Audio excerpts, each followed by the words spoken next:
Hasta ahora se pensaba que los dólmenes, esas grandes construcciones de piedra mágicas y solemnes de la antigüedad, fueron levantadas durante la Edad del Cobre. Hoy, gracias a los trabajos del dolmen de Alberite, descubriremos que en verdad fueron erigidos mucho antes, durante el Neolítico, unos 4.500 años antes de Cristo, cuando la humanidad todavía usaba hachas de piedra pulida como esta que tengo en mis manos. Bienvenidos a Arqueomanía.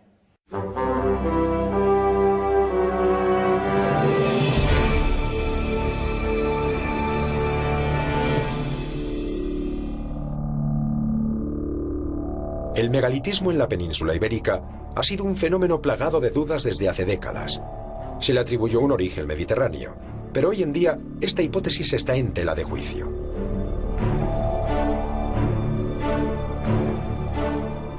¿Fueron los constructores de megalitos un solo pueblo de origen atlántico?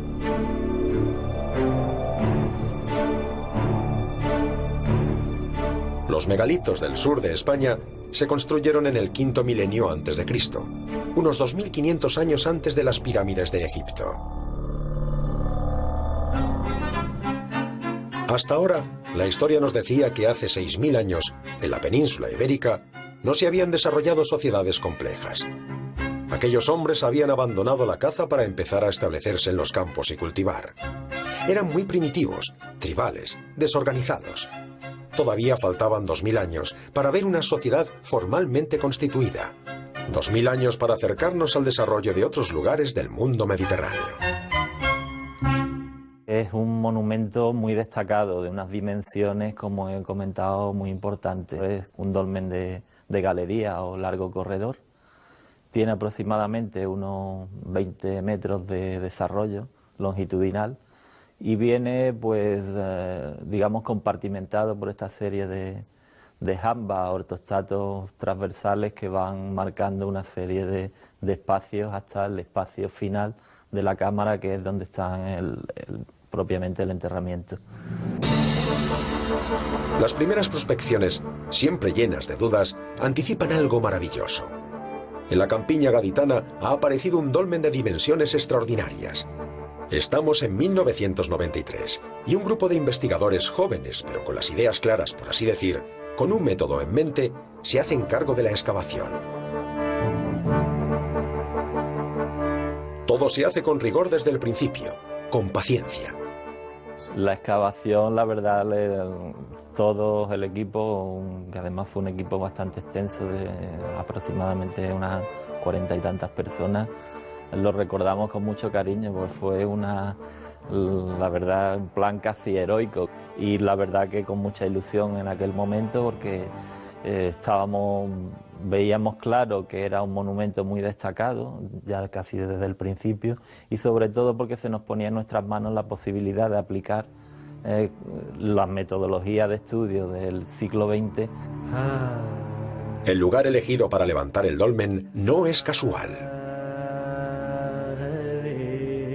El dolmen está en un punto estratégico, en medio de la llanura, de los llanos de Villamartín, y hoy en día se puede ver los cultivos agrícolas que hay, es decir, el tipo de terreno que domina este paraje, estos llanos de Villamartín, es un material margoso arcilloso y es un tipo de suelo, un tipo de tierra de alta fertilidad.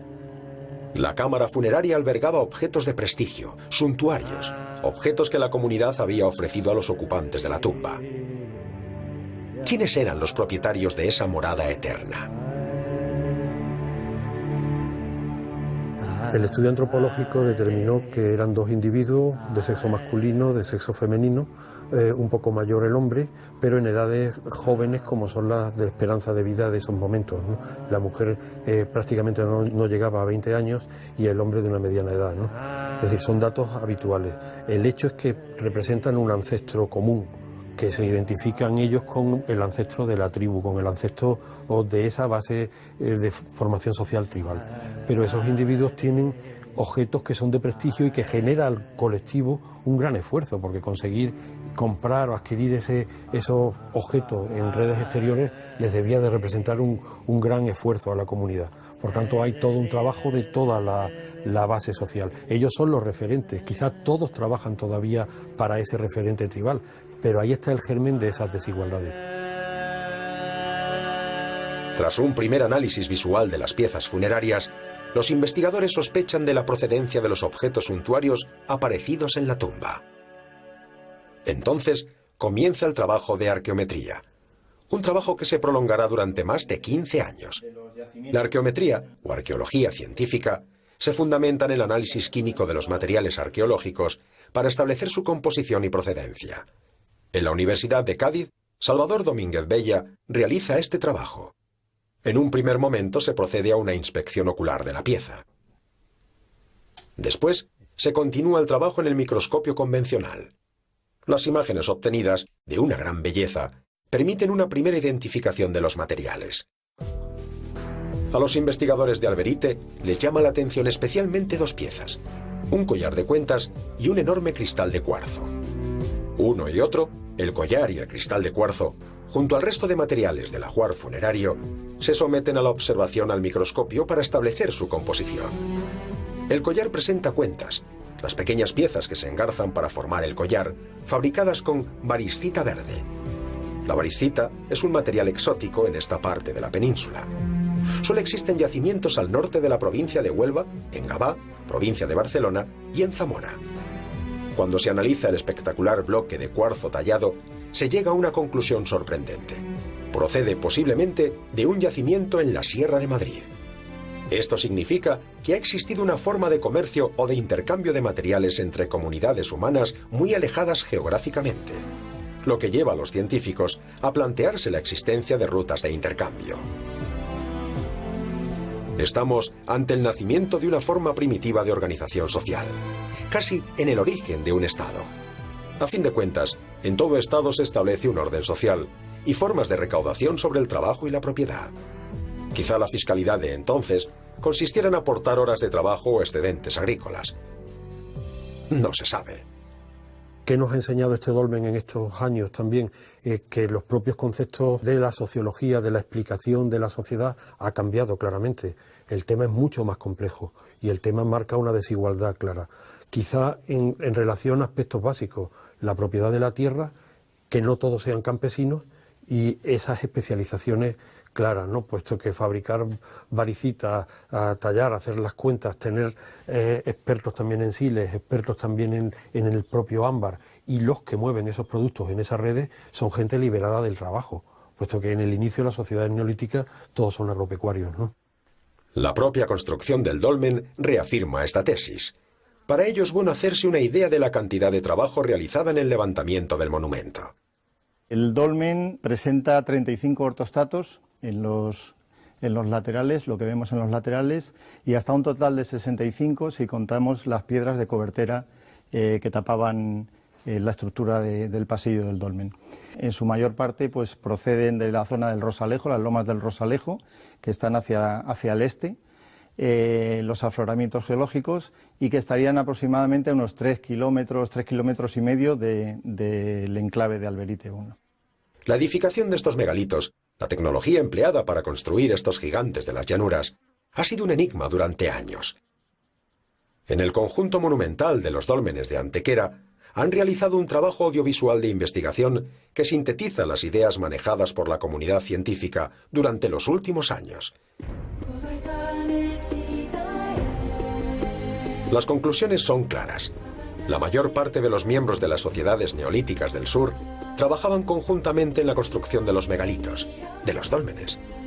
Había un trabajo especializado de cantería, de transporte de los enormes bloques de piedra, de talla, y por supuesto, había uno o varios arquitectos. Los bloques de piedra se tallaban y pintaban con motivos gráficos de significado complejo. Y el dato más sorprendente, la datación, la cronología científica del dolmenismo en la península. Los trabajos llevados a cabo en Alberite retrasan la aparición de los dólmenes en Iberia al V milenio a.C.